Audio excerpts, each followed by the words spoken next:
Hey everybody, and welcome to this week's What's on Kickstarter, where we're going to be taking a look at some great, good, and not so great campaigns. Poo-poo campaigns. You're always so nice. They're poo-poo. Poop. That's great word choice there, Steve. I feel like Steve just had a birthday and turned 8. So. I dug deep for that one, buddy. Oh my god, man. No, that is perfect right there. Before we jump into it, though, let's take a quick word from our sponsor. Join us as we celebrate the marvelous and fascinating things that surround us, all in the palm of your hands. You will be mesmerized. Follow us on Instagram at MarvelousDecks and at MarvelousDecks.com. And make sure to check out this Tuesday at 11 a.m. Pacific Standard Time, the Visions playing cards going live on Kickstarter. The Visions playing cards highlights the journey we all take to achieve our dreams. This deck is going to be spectacular, so make sure to check it out. And Steve, you ready to see what this week's first great deck is? I'm excited for the great decks, man. And I am too. So this week with our first great deck, we have Pulse playing cards from Ethan Ricketts. So this is actually a relaunch of this campaign, and I have to say, I think the first campaign, they actually did a pretty good job putting it together, and I think they've really tweaked it well with this deck. So let's dive right into it and see what we got here. I love that name, Ethan Ricketts. Such a cool name. It has a good ring to it. Yeah. So we can see we jump right into it. What are Pulse playing cards? So immediately you have that story there. It really touches on a great aspect of why Pulse. You know, Pulse is seen in the white swirl that moves across the back, design similar to a heartbeat or a sine wave, really touching on that like wave visuals there, which I think is really cool. I always get, whenever I see this deck, it kind of gives me the Joshua Tree vibes, like the desert feel. I can see that. It almost looks like a topographical map too to me. Yeah, it does. I really do dig the artwork of this deck. I think they did a great job with it. Obviously, that's very personal for me, but looking at the campaign, they roll right into the features after the story. 1,000 decks printed by USPCC, fulfilled by Gambler's Warehouse, premium B grade stock. Nitpicking there, the one thing I would say is I would flip fulfilled and premium grade stock just so it's deck related, then fulfillment. But otherwise, I think it's great that they hit on the key points there. You know what you're going to get handling wise and where the deck's going to be coming from. Let's see what else we got. Tuck box. It's a very like true to form tuck box there. I think ultimately they probably could have gotten away with like one maybe two to show the front and the back, depending. But yeah, agreed. Interesting view of the court cards. The one thing I would say there is I feel like the only really straight on view of the courts we get are the jacks here and the jack, queen, king, where the others are kind of artistic a little bit, but they don't give a great visual of it. Yeah. I would have limited that to one. I'm all for artistic. Yeah. All for artistic. But if you're going to do an artistic shot, make sure it's legible, I guess you can say. Yeah, I would have limited it maybe to like this one up top and used another better, more consolidated view similar to the clubs here of another suit. So you could see a red and a black suit. Yeah. And crop in that image just so it's not so far away. Yeah. Same with the jokers here. Obviously relatively straightforward jokers, but you probably only need one image of it. I'd almost even go with this more angled render than the head-on. The head-on looks a little flat. Yeah. But otherwise, they have a lot of information here. It talks about, I like the fact that the story's going through the whole deck. It talks about how the Ace of Spades plays into the story, which is something that a lot of times I think people just rely on the visuals of the Ace of Spades. So tying it into the story is really important. Gets into the collector's package reward tier where you get, okay, cool, 4 cards, an uncut, and 2 of the original. So it allows them to tie in some of their previous campaigns to help sell that as well, which I think is always a brilliant idea. Leveraging your people love collector sets. And leveraging your past campaigns, if you have excess decks there, never hurts. It always helps add motivation to it, especially if people liked it or people are new to your campaign. Show them what your original one looked like. I think it's a great idea. The one area too for me on this one where I think they could have done a little bit better building out the add-ons. It's always good, even though you have the option for add-ons in the pledge process now, to show a picture or some visuals around that to get people enticed by it, because you're not always sure that by the time someone clicks here, they're going to have a pledge in mind. If they don't, they don't know what the add-ons are yet. You know, people aren't getting to the add-ons section pre-pledge more often than not. Fulfillment by gamblers, again, great mentioning there. The one thing I would say is use the assets for USPCC and Gamblers and the brand to create the image there, just to have a little more visual striking, you know, kind of aspect there. Are we looking at price? Price-wise, we are looking at 17 shipped, which Nice. Great price point for this deck. I think it comes in really at a great everyday deck price. So good luck on this one. I'm excited to see how this one plays out. This is this week's first great campaign. So good luck on Pulse playing cards. Next up, we have this week's good campaign, which is the Entropy playing cards for Cardistry, designed by WOWSTICK and printed by Kingstar. I'm actually really excited to see this printed by Kingstar because I think there's such a great printing quality coming out of them that people aren't leveraging yet. I want to see more people really diving into them. So this is by Vermillion collection here. They dive right into the project inspiration, give that little story built out, some really interesting visuals there. It ties into the idea that this is a scientific deck. If you didn't get that from the title Entropy, it really brings that all together and creates that thematic feel for it. And then we dive into some of the visuals. Heavy deck. So the one thing I would say for this is it's a lot of images there without any text. I almost would have liked to see this as a Cardistry deck and looking at some of these visuals in motion as a video. This might have actually been a good spot to put a video there to show someone using it. And even just utilizing the captions under each of the images to kind of break up a little bit. Yeah. Same with the courts. Like, I would have broken those courts into a separate header there. The interesting thing is we're about halfway through the campaign and now we're kind of getting the features section of it. I would have liked to see that a little farther up top. And I would have also liked to see the fulfillment in there as well. So, card specs gives you the size. I'm always iffy on that one. I feel like most people know what a playing card size is, unless you're going with like a bridge style or a tarot deck. Putting the size in there is a little bit redundant. Yeah, I think just putting poker or bridge in there will cover the bases. Yeah. Nobody cares of the size. German black core, 3 layers of black core, air layer embossing. I always love the odor. New servo with excitant odor. Like, I'm curious. What does that even mean? I'm not exactly sure, but it makes me curious if nothing else. So the other interesting thing I see here, this actually looks like a gilded deck. And it looks dope. It really does, but like I'm not sure if that's like a stretch goal or edge printing or what.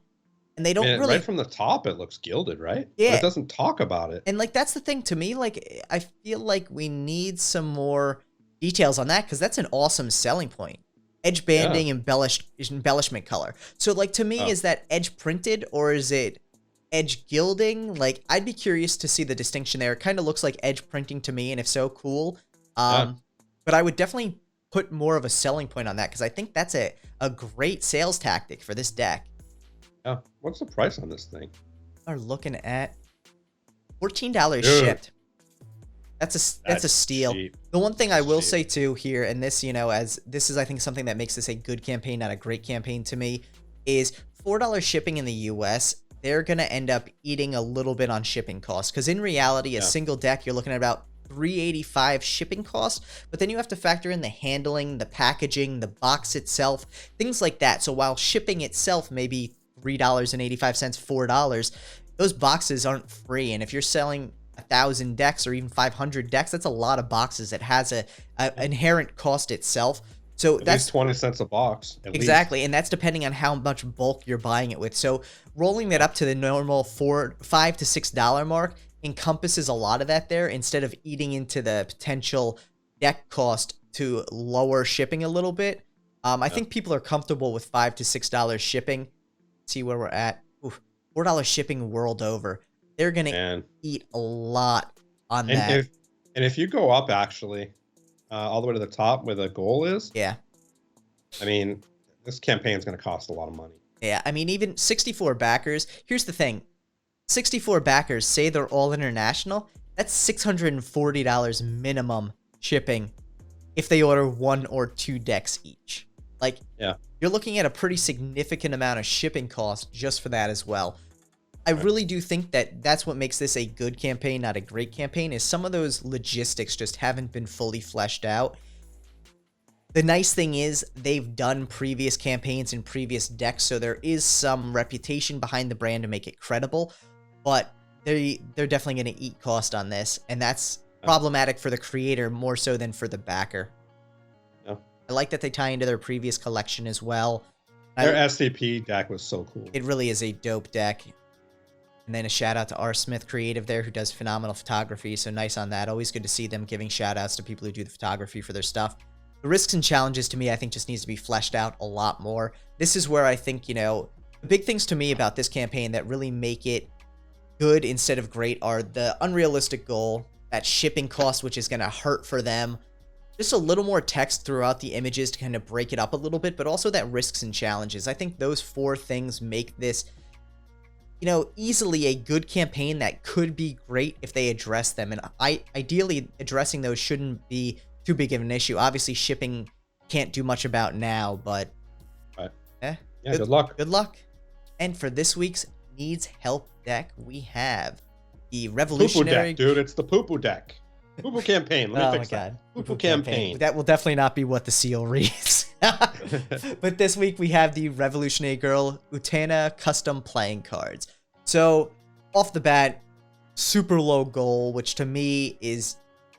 I don't know where you could print more than 10 decks for this, for that price. I printed. It's called Epson 3295. There you go. Yeah, if you're self-printing and self-cutting these, maybe that's the way to go. But to me, that goal immediately jumps out as a problem. They do have a story, which I think is good. I do wish they'd done a little bit better job with this image here because it's a little too small to really see the detail of the courts. Though it looks like all custom courts, so that's interesting. Cool court cards. I dig the court cards. I think it's a little strange that there's face cards on the aces, but it gives an opportunity for more art. But that's cool. Yeah, no, it's interesting. That being said, we don't see much else about the deck. The deck also looks, I don't know if these are small hands or big cards. I'm just going to throw that out there. But the deck looks giant size there. So it looks like it has drawings on all the cards, not just the court cards. And with that, right there's a 9. Yeah, and with that in mind, I'd really like to see more of the deck. Obviously, there isn't a ton to this campaign. We see the back design, but we don't really see the back design in its full glory. I do think there's a lot of potential in this deck just based on what we're seeing, but there's no information about who's going to be printing, who's going to be fulfilling, and oh Jesus. And the price point on this is $50 a deck. Bro. That's garbage. I mean, this thing's somehow funded at $50 a deck. 39. It's probably, you know, maybe followers of the designer. That's the only thing I think of. I mean, it's their first campaign, Apoostrophe. See? Poo! I'm telling you, man. You could tell the future there. I mean, all things considered, like, this deck could have some legs if it had a little more thought put into the campaign itself, and that price point was a fifth of what it is. This is a $18 deck shipped best case. $50 a deck. The fact that people are paying $10 shipping for a single deck, which is double what it should be, and then $50 for the deck, that's crazy. Horrendous. That's crazy. And 39 people backed it, so I'm genuinely, like, concerned. But this deck could need... Yeah, congratulations on backing.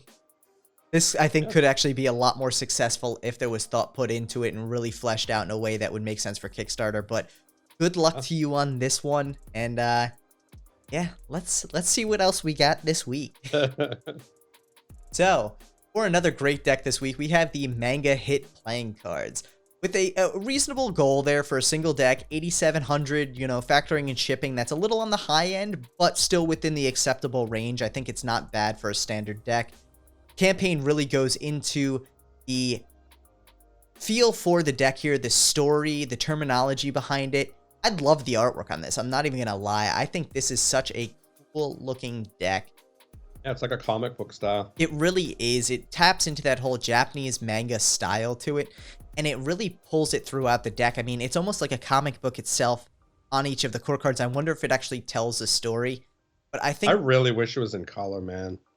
Well, so, and that's the one thing. I do agree. It would have been nice to see a little bit of color throughout this. I think it would have brightened it up a bit. It looks a little unfinished as it is, but otherwise... Pretty dope. Yeah, it's not bad. And price point wise, we're looking at $17 for this shipped. I think this, and it touches on fulfillment. The one thing that I do wish it did a little bit better. It also talks about printed by USPCC on their B stock. I do wish it had a features section. I wish they highlighted the printer and the fulfillment a little bit better, because I'm about 2/3 through the campaign before I even know who's printing or fulfilling. And as a sales point for a first-time creator, making sure that people know you're using brands they like is important for the printing and the shipping. So I would really like to have seen that, but otherwise I think this is a great campaign. Dude, 2,500 decks. There you go. There's why it's so the goal's so high. Yeah, and that's actually a really great. Which is actually pretty low. That's actually low for a 2,500 run, which means to me they're looking to do crush stock, because they do have a cardistry focus for this. But yeah, that is a little bit low for crushed stock, so shipping is going to become a problem for them at that point. Something to consider. So, good luck. Good luck. And for this week's good deck, we have a Jungle Jumble Geometric Animal Playing Cards relaunch. So we've seen this deck before. It's a really fun deck. The one thing to me that really stands out, making this a good, not a great campaign, is that story just isn't there. This is something that I think you could tie into the idea of kids loving animals. So many stories about animals. Animals are a prevalent part of the world around us. The story should be more than 2 lines. And I think it would really help to sell the deck. I'm glad they have the features. Throw a bicycle theme on it too. Yeah, my God. Make it a bicycle If this deck? was a bicycle deck, it would absolutely crush. Yeah. But I'm glad they have the features in there. I'm glad they really go through the cards. They did a nice job highlighting the courts and everything. The aces. Yep. I love that ace of diamonds there with the peacock. I think it's really cool looking. And even the ace of spades. The baboon. I mean, they're all really cool. Yeah, they are. I think they did a great job with the cards here, but I think the campaign itself just lacks the depth that's going to tie people into it, which is what makes this a good campaign, not a great one. They really need to tell the story, talk about why they designed this deck, why animals are so important. What was the motivation behind it? Was it just that you saw a deck of cards with animals and you liked it, or where did the motivation come from? Because I think that would tell such a better story behind this. Yeah, I mean, I think it'd be really cool to see why you chose those animals for the aces. Yep. You know, are they the kings of the jungle, so to speak? You know, obviously the lion being on it, yeah, but, you know, why the other animals? And 21 shipped. So this is a relatively standard deck. 20 shipped, I'd say, would be on the high end. 21 shipped, it's only $1, but it still pushes it into that range where I'd say you got to start adding a little bit of embossing or something else to the tuck to justify. I think ultimately this is a great $17, $18 deck shipped, but yeah, I mean, there's a few points on this that really just need some touch up to make this a great campaign. Yeah. Well, good luck. And another good deck this week is the Little Prince playing cards, which I have to say has already almost tripled its goal, which is awesome to see. But the one thing that stands out to me, which is a pretty significant concern here, is the fact that they're printing 4 decks for $4,000 goal, which is about $1,000 per deck. And unless you're printing a very small number of decks, that's not really a realistic goal. Even if they're not necessarily using a high-end printer like Cardamundi or USPCC, that $4,000 goal is probably better for like 2 decks through something like MPC or Shuffled Ink, more so than 4 decks. Also, we don't have really any information here on who's going to be printing or fulfilling, though I do notice throughout the campaign that one of the things it mentioned is cards will be plastic coated. So to some extent that may hinder some people's desire to back this deck just based on the fact that it's plastic coated. The other thing that just jumps out to me is they tell a huge, great story throughout this, and we try and say that there can't be too much information for a lot of these. There's a lot of information in this campaign, and a lot of it is redundant. We're seeing multiple images of the same thing. We're seeing these boxes 9 times throughout the campaign. We're seeing the back design like 10 times throughout the campaign. This campaign could have been a quarter the information it had here, lost none of its actual value, and probably been much more impactful because no one's reading through all of that information. On the planning side of it too, you would have saved yourself a ton of time not having to write all that information.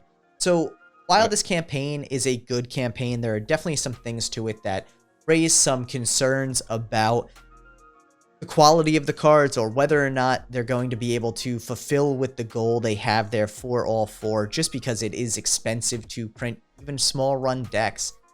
Ultimately, what are we looking at price point per deck here?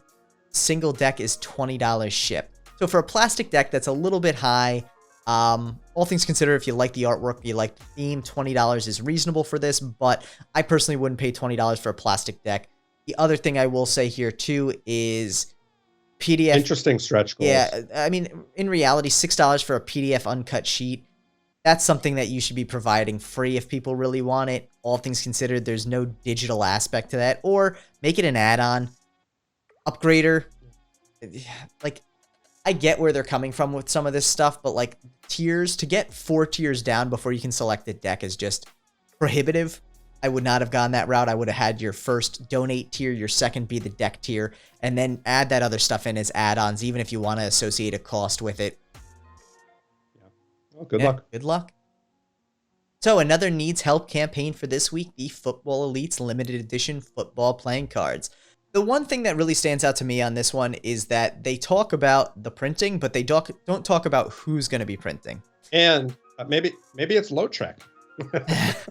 So yeah, that is one thing that immediately jumped out to me and Steve here, is that this is a very similar back design to a Lautrec back design that we've seen teased recently. I think the funny thing about it is, all things considered, this is probably an unfortunate coincidence.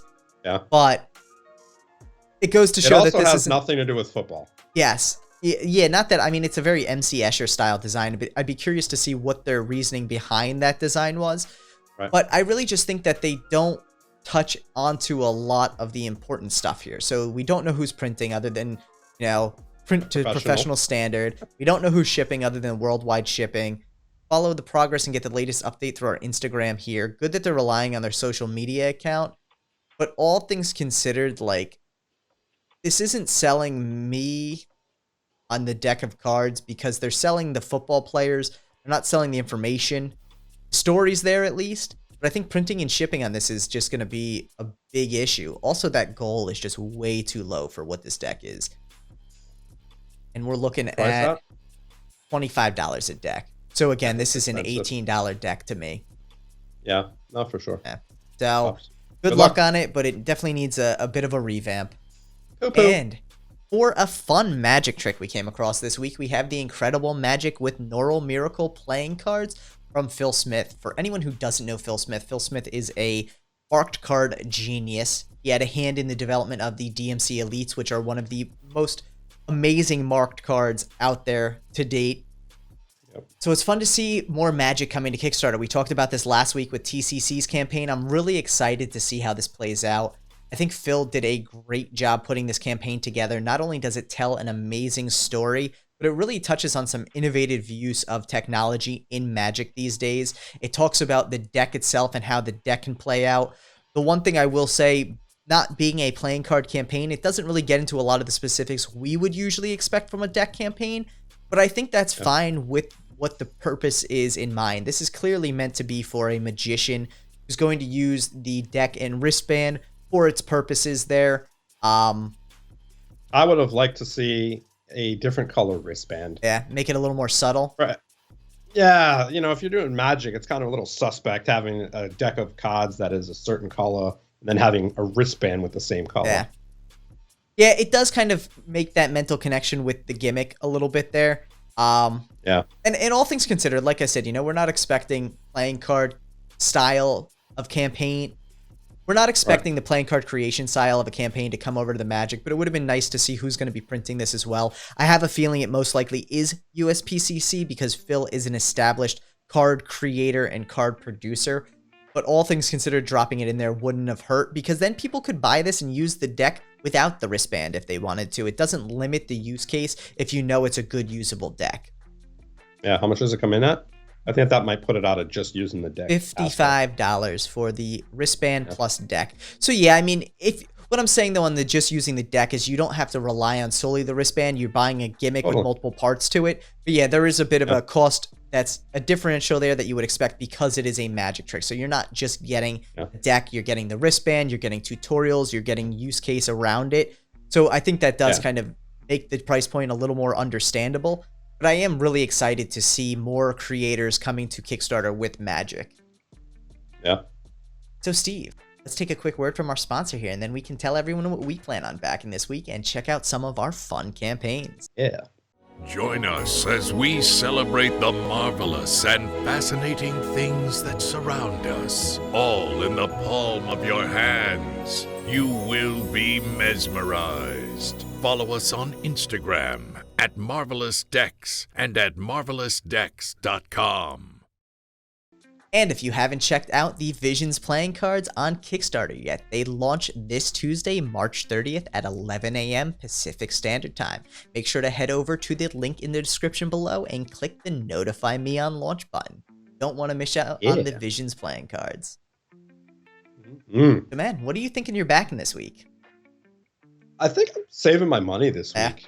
I get that, man. Yeah. All things considered, I think for me, the one that I really would probably go after was the Entropy. I like that edge printing, assuming it is edge printing. I think it looks really nice. You know, just Cardistry decks aren't my style, but it is a cool deck. Yeah. But other than that, I'm saving my money. So Steve, you ready to take a look at this week's fun campaigns?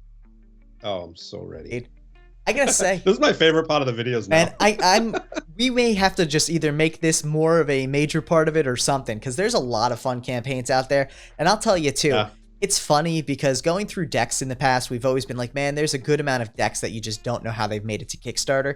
That's true of the majority of Kickstarters. There's a lot of things out there where you're like, what is this? Like, I would love to see the stats behind how many campaigns launch versus how many actually fund. Yeah, no, for sure. I mean, we see so now, obviously, broadening our horizons in Kickstarter. We see a lot of strange things. Yes. And it's cool, but at the same time, you know, we see in these different areas where, you know, not playing cards, but let's say dice, for instance, you know, there's dice that don't fund, and then there's dice that make $2.7 million. Yeah, it's crazy, man. So for my fun pick this week, I chose the WOWSTICK Metal One Piece Electric Hand Drill. So he only chose it because it's called WOWSTICK. Well, first off, WOWSTICK caught my eye for sure. But I think the really cool thing about this, for anyone who's had to use a Dremel, sometimes it's not convenient to have a Dremel with you unless you have a toolbox or, you know, it's somewhere in your car or something like that. This is a more pocket-sized drill, which I think is really cool for small use cases, hobby creation, things like that. You can see people drilling through a bottle cap or a piece of wood there. This is really like a hobbyist drill, and I think it's really kind of pretty ingenious based on just the size and the use case. It's USB charged, which makes it awesome. And from a price point for $45, 53 shipped, like, that's actually cheaper than most Dremel kits you're getting. And from what I can tell, you'd probably be able to use all of the Dremel bits or any accessories you already had with this, which makes it pretty versatile. It's so cool. It really is, man. Like, I would love to see how this actually plays out. The one thing I know you raised is the power output. So I would be curious, too, to see how powerful it is. And obviously, I haven't read through all of this to determine, you know, if they have any power statistics there. But for anyone looking for a fun drill, I think this thing looks awesome. Yeah, I mean, it's super cool. Yeah. It's called WOWSTICK, too. Wow, dude, they crushed it with the name there, man. They knew their market. Sure. They knew their market was hobbyists, and that was going to be eye-catching. So yeah, 100%. 100%. Good luck job to them on this. And for Steve's fun pick this week, we have the Scout, the tiny AI-powered autonomous mobile robot for home. First off, this thing is dope. No joke, but that title is just a mouthful. Dude, look at that Mad Max robot. Yeah, this is really interesting. And it's called Scout. Yeah. At first, I thought it was like a new shape for like a robot vacuum for your house. Then watching through the video, not only is this like kind of a toy, but it's also like kind of a part of your security system. It's very interesting. 100%. 100%. You can drive it around and look in different rooms. You can spy on people, which is kind of cool too. Jeez. You know, obviously there's different levels, but I mean, $55 or something shipped, which is pretty dope for a home security system. You can put it in any room you want based on roll them around your house. Yeah, and the cool thing is you can play fetch with it. Oh my god! If you really wanted to. Also, we do not in any way condone invading people's privacy with this autonomous robot. But, you know, for sure. This thing is dope, and it's funny because when Steve was telling me about this, I was actually looking at it at the same time, too, and I'm like, this is pretty cool. And you can see here there's a video of this thing actually playing fetch, which... Oh, dude. It's just so funny. Like, this was a nail in the coffin for me. Like, look at this. I mean, come on. This is just epic. Look at that. That's a win for me. So, Leslie, I apologize in advance if Steve comes home with an autonomous AI home robot. My bad. Won't happen. I won't do it. And the dog licking it there. It's so weird. It's waterproof. Like, yeah, it's waterproof. I don't know if that's the best way to show it's waterproof, but no, I think this thing is really clever. The one thing that stands out to me, and I'm surprised, and I wonder if it's a cost issue, that they went for 1080p HD instead of 4K. I mean, I don't think you need 4K. 4K is literally in the mind, and you don't need a 4K. See, camera. and this is where I'll disagree from a security point of view. The more pixels, the better you can crop it, which means the better you can digitally zoom on images for clarity purposes. For sure. And that's 100%. The 100%. only thing I have in mind with it is otherwise from a novelty point of view, you're right. 1080p, 720p would have been fine. 100%. But I think if you're actually going to use this from a security point of view, 4K would have been a little bit of a step up. It wouldn't maybe have made that much of a difference, but it would have made some difference. Definitely. But I mean, the Nest cameras I have are 1080p, and you can zoom the shit out of those and you won't have any problem. Yeah. This thing is awesome. This thing is really awesome. So cool. Wow. You know what would be really cool, and I don't know if they have plans for it down the future, but if you actually had kits that you can put on, like kind of like remote control cars, you know, where you can just put like different kits on top. There's a second robot called Zeus, and it's a fighting robot. $3,000. Yeah, let's get two of them and fight them. That'll be the Deckin Around is now turning into a robot fighting channel. But yeah, I mean, dude, the price point on the Scout isn't terrible either. Early bird on it's $150. So all things considered, like that's a reasonable price point for what you're looking at getting here. I don't know what the details are on the Zeus and if $3,000 is worth it and how big it is. It looks kind of tiny in comparison, but I want to see video on Zeus. Oh, there it is. Warbot Zeus. The one right up above it. Oh, yeah, buddy. Oh, it's like literally a fighting machine. Yeah. This is interesting. Definitely interesting. Well, dude, that's crazy. We apologize to anyone who goes out there and buys a $3,000 robot. Yeah, don't do it. We don't condone that. But thank you, everyone, for checking out this week's episode of What's on Kickstarter. Make sure to leave a comment down below and let us know what you would be backing and what's something outside of playing cards this week that you really were interested in, whether it be dice, enamel pins, fighting robots, mini drills, whatever under the sun really caught your eye. Or towels. I mean, the towels still get me every time. But dude, I hate to tell you this, but I got a message from someone sending me a link for another set of towels. So there's other people that enjoy towels. I mean, everyone enjoys towels. You need towels. It's just, I don't think I'd be doing my towel shopping on Kickstarter. That's the surprising part for me. Peace, y'all.